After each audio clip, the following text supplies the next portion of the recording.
In this video, we're asking the question, is micromanaging really the best way to get higher performance on your team? We'll talk about micromanaging, why we do it, and what you can do instead.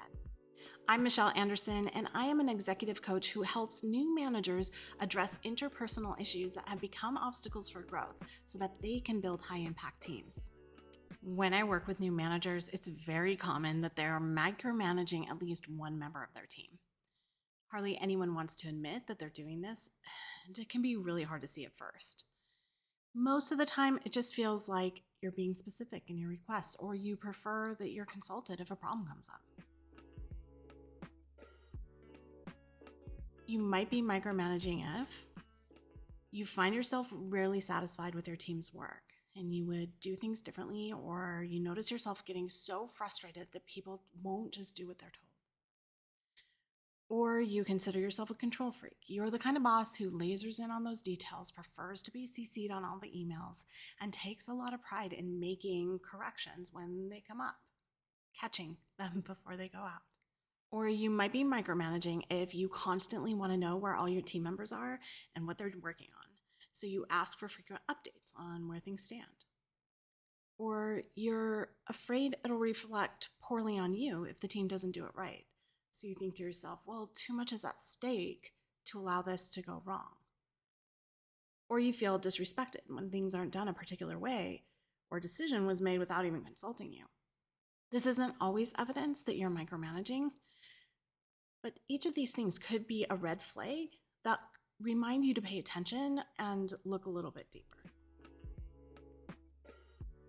Look, I get it. You're on the hook to deliver on a crunch timeline. And you likely have more experience than people on your team. And your intentions are good. You're just trying to save them time and energy. Plus, this style of leadership is what was modeled for us by our parents, teachers, and bosses. It's so easy to fall into this habit, especially when you feel stressed. But let me ask you something. Do you think Warren Buffett or Richard Branson have to resort to micromanaging to get their team to perform? Do you think they even have the time to micromanage tasks at a team level? No. In fact, Buffett is known for his laissez-faire management style. If you keep doing this, you're going to be wasting your time and energy on constantly checking in on tasks. This prevents you and the rest of your team from actually doing the work that needs to be done because they're reporting back to you.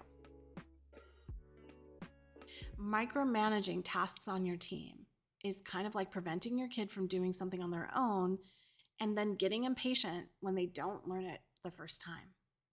There are going to be a few failures as your team learns to step up, but ultimately they will perform much better with greater accountability to each other and requiring less support from you. The truth is that micromanaging almost always disempowers team members, and it keeps a potential team from developing into an actual team or much less a high-performing team. It stops team members from being fully empowered to all go in the same direction. And here's why. It masks the level of competence on your team. When they are following orders from you, you don't have the chance to evaluate what they know or don't know so that you can help them to operate more autonomously. The only thing you can collect data on or get an intuition around is if this person follows your instructions well or not. And this loss of autonomy has been shown repeatedly in the research to be a significant variable in burnout and loss of job satisfaction. No one feels motivated or particularly creative or innovative from a place of learned helplessness, and that's what you're setting up the more you micromanage.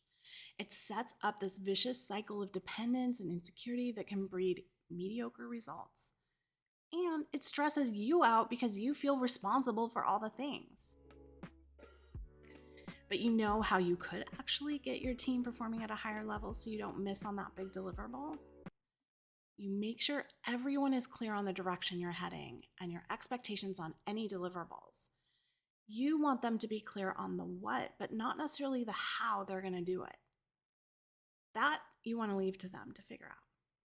Get curious and ask questions of your team members about the plan that they have to get there. You might be surprised by their approach. It might be as effective as yours, it's possible.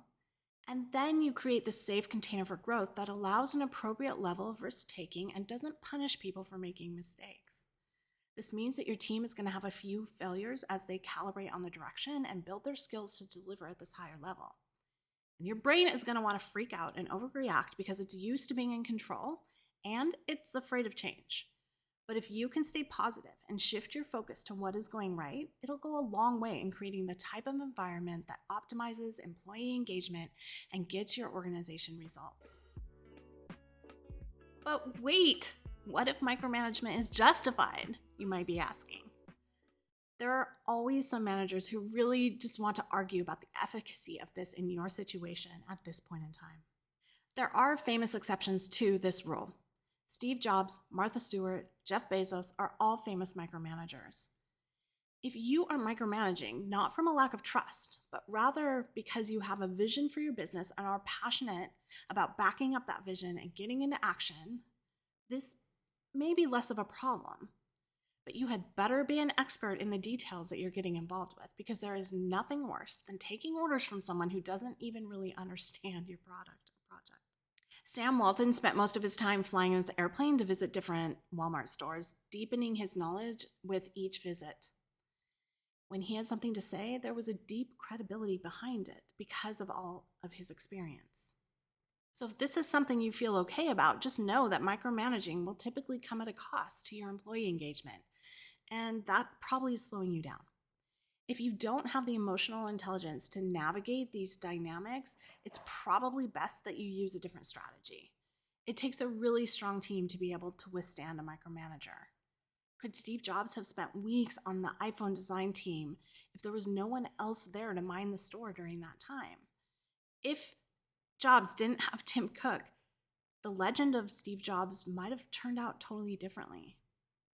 So let me ask you, do you really want to spend your time micromanaging the tasks your employees are responsible for and continue to limit their potential performance? Or do you want to create containers for growth that build the missing capacities on your team so that you can accelerate your growth and find a little more ease and flow as a manager? You can check out my free ebook, 10 Mistakes Managers Make, if you want to double check and make sure that you aren't falling into other common traps that managers seem to find themselves in. If you want to know more about the work that I do, you can check out my website, michellekanderson.com. Hey, I hope this video was helpful for you. If you want more tips on managing a team or becoming the leader that your team needs you to be, subscribe to this channel so that you can catch all of the latest and greatest. Thanks.